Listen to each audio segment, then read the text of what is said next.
Let us walk for a while. Just you and me. Leave the noise of the day behind. Leave the questions that have no answers behind. There is a specific kind of silence that comes when the snow falls. Have you noticed it? It is a heavy silence. It presses down on the earth. It tells the world to stop, to hush, to sleep. I want to talk to you about this silence and about the winter that is currently living inside your chest. We live in a world that is addicted to the summer. We want the sun to shine every day. We want our lives to be a constant stream of growth, expansion, success, and happiness. We have been taught that if we are not happy, if we are not blooming, then something is wrong. We think we are broken. We think we have failed. But look at the forest. Look at the trees. When winter comes, the tree does not panic. The tree does not say, "I have lost my leaves, I am a failure." The tree does not say, "God has abandoned me because I am cold." The tree understands a secret law that we humans have forgotten. The law of contraction. The law of the dormant season. You are feeling heavy right now. I know. You feel like you are walking through mud. Your prayers feel empty. Your motivation is gone. You look for the light, but the sky is gray. The Sufi masters call this state Qabd. It means contraction. It means the squeezing of the heart. And they teach us that this state is not a punishment. It is a necessity. Think about the seed. Before the seed can become a flower, what must happen? It must be buried. It must be covered in dirt. It must be plunged into darkness. It must be pressed on all sides by the heavy, cold earth. Imagine the fear of the seed. If the seed had a consciousness, it would scream. It would say, "I am being buried alive. This is the end. I am in a grave." It does not know that the grave is actually a womb. It does not know that the darkness is not there to kill it, but to crack it open. You are in the dirt right now. The weight you feel pressing down on your life, the financial stress, the loneliness, the confusion, this is the weight of the soil. And you are waiting. You are waiting for something to change. But nothing changes. The days loop into each other. This waiting, this monotonous, painful waiting, this is the most important work you will ever do. Because in the dark, something is happening to your shell. Your ego, your identity, the you that you built so carefully, it is softening. The moisture of your tears is softening the hard shell of your pride. If you were always in the sunlight, your shell would remain hard as stone. You would never open. You would remain a seed forever, safe, but small. Dead in your safety. It is only in the crushing dark that you break. And yes, the breaking hurts. We cannot romanticize the pain. It hurts to lose. It hurts to feel alone. But Rumi whispers to us across the centuries. He says, "The wound is the place where the light enters you." Think about that. The wound is not an accident. The wound is a door. If you had no wound, if your heart was never broken, if you never experienced this winter, how could the light enter? You would be a sealed fortress. A fortress with no windows.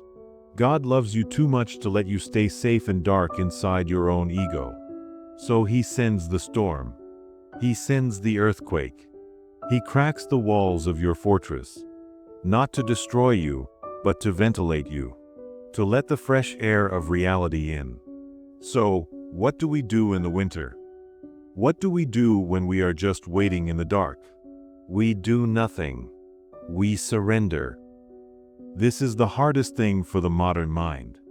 We want to fix it. We want to read a book, take a course, find a solution, make the pain go away. But you cannot force the spring. You cannot pull the sprout out of the ground with your fingers. If you do, you will kill it. You must wait. You must learn the art of Sabr, patience. But Sabr is not just sitting around. Sabr is a spiritual stance. It is the ability to stop complaining. It is the ability to stop telling God how to run His universe. It is saying, I do not understand this pain. I do not like this pain. But I trust the one who sent it. Imagine a piece of iron in the blacksmith shop. The blacksmith puts the iron in the fire. The iron turns red. It burns. It screams. Then he takes it out and puts it on the anvil. And he strikes it with a hammer. Again, and again, and again. If the iron could speak, it would say, "Why? What did I do to you? Why are you hurting me?" The blacksmith would say, "I am not hurting you. I am making you into a sword. I am making you into something that will be sharp and strong and useful. If I leave you as a raw lump of iron, you will rust in the corner. I am giving you a destiny. You are on the anvil right now. The blows of life are raining down on you. Do not run from the hammer. Stay on the anvil. Be still. The more you move, the more you struggle, the longer it takes to shape you. Be still and let the master work." We often think that the spiritual path is a climb. We think it is climbing up a mountain, getting higher and higher, seeing more light. But sometimes, the spiritual path is a descent. It is going down into the cave. It is facing the parts of yourself you don't like. Your anger, your jealousy, your fear. This winter is forcing you to look at them. You cannot distract yourself with parties or success right now. You are alone with yourself. It is a detoxification. When you have the flu, your body gets a fever. You feel terrible. You shake. You sweat. But that fever is the heat of your body fighting the virus. The fever is the cure. Your suffering right now is a spiritual fever. It is burning away the illusions. It is burning away your attachment to this world. Before this, you thought you needed money to be happy. You thought you needed praise to be happy. Now, in the depths of this darkness, you realize, I just need peace. I just need God. The toys of the world no longer satisfy you. The candy no longer tastes sweet. This is maturity. This is the soul growing up. So, my friend, as we walk through this cold forest, I ask you to make peace with your winter. Stop looking at the calendar. Stop asking when the spring will come. It will come when it comes. The sun has not forgotten you. The earth has not forgotten to spin. Your job right now is simply to breathe, to survive, to keep your heart soft even when the world is hard, to keep your eyes open in the dark. There is a peace in this surrender. Can you feel it? The peace of giving up the fight. The peace of saying, okay, I accept this. In that acceptance, the burden lifts. The external situation might not change, but the internal war stops. And when the war stops, the silence returns. Not the empty silence of loneliness, but the full, pregnant silence of presence. The silence where you can hear the heartbeat of the universe. You are not lost. You are just resting. You are not buried. You are planted. Trust the soil. Trust the dark. Trust the process. And keep walking. Step by step. Breath by breath. We will get there. We always do. And as we walk deeper into this winter, you might feel something else. You might feel like you are going backwards. You look at your life and think, I used to be stronger. I used to be happier. I used to have more faith. Why am I regressing? It feels like you are losing ground. It feels like a defeat. But let me tell you about the arrow and the bow. Imagine an arrow resting on the string. To shoot the arrow towards the target, what must the archer do? He must pull it back. He must pull it away from the target. He must create tension. The further back the arrow is pulled, the more it trembles. It feels the strain. It feels the pressure. If the arrow had a voice, it would say, Why are you pulling me away from where I want to go? I want to go forward, but you are dragging me backward into the darkness of your chest. But the archer knows. He knows that without this pulling back, there is no energy. There is no flight. You are being pulled back right now. The setbacks in your career, the delays in your plans, the emptiness in your heart, this is not a retreat. This is the gathering of power. You are trembling because you are on the string of the divine intent.